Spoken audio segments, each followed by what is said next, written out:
Extremists want a war between America and Islam, but Muslims are part of our national life, including those who serve in our United States Army. In a video produced by the media wing of Al-Qaeda, Awlaki praised his student, Major Nidal Hassan, accused of killing 13 people at Fort Hood last November, and described the shooting as an heroic and wonderful act. He made it clear in this latest video that it's a religious war, calling President Obama the leader of the war on Islam. Since the day I took office, we renewed our focus on the terrorists who threatened our nation. Didn't mention the word Islamic terrorism last night. Didn't talk about the Christmas almost bomber. We are filling unacceptable gaps revealed by the failed Christmas attack with better airline security and swifter action on our intelligence. This is like Franklin Roosevelt during the Second World War, not mentioning Nazis and not mentioning war. If it was not for our good fortune, grace of God, that the explosive did not go off, 300 people and many more on the ground probably in Michigan would have been killed. Instead of expressing outrage about how this guy got on the plane, they've sort of been outraged by some of the questions about all of this and basically saying, look, this is a really big list of terrorists we're watching. You can't scrutinize every last one. Just because they do one thing doesn't mean that you keep them off the plane.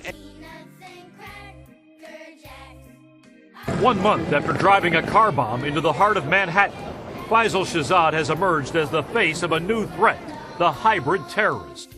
In one sense, Shahzad was a lone wolf, with evidence suggesting that he alone bought, assembled, and delivered his botched IED. But sources say it's also clear Shahzad had some help, growing inspiration, financial support, and bomb training from the Pakistani Taliban. The government warns others like him may be in the U.S., radicalized Americans with terrorist connections and a desire to strike the homeland. From the White House, reports that words like Islamic extremism and jihad would be removed from the National Security Strategy document. But why does the White House think Islamic extremism is so radioactive as a phrase? It's like 9/11 never happened. This document is required by the Congress, and I think it misleads the Congress. I think it misleads the American people, and perhaps worst of all, it misleads the American troops. I mean, this does not change anything by leaving this out. It's a heavy dose of PC, and I think it's more whistling past the graveyard. This administration has adopted this policy that if we're just nice to the bad guys, they'll be nice to us, and as you can see, this hasn't happened.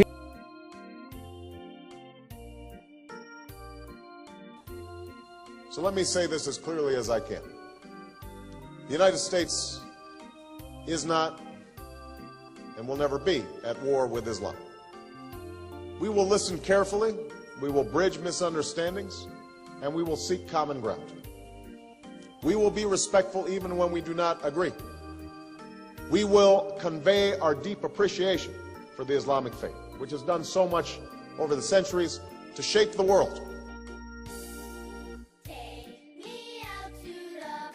Do you feel that these individuals might have been incited to take the actions that they did because of radical Islam? Because of radical Islam. Because of radical Islam. Because of radical Islam. I think those people who espouse a version of Islam that is not. Are you uncomfortable attributing any of their actions to radical Islam?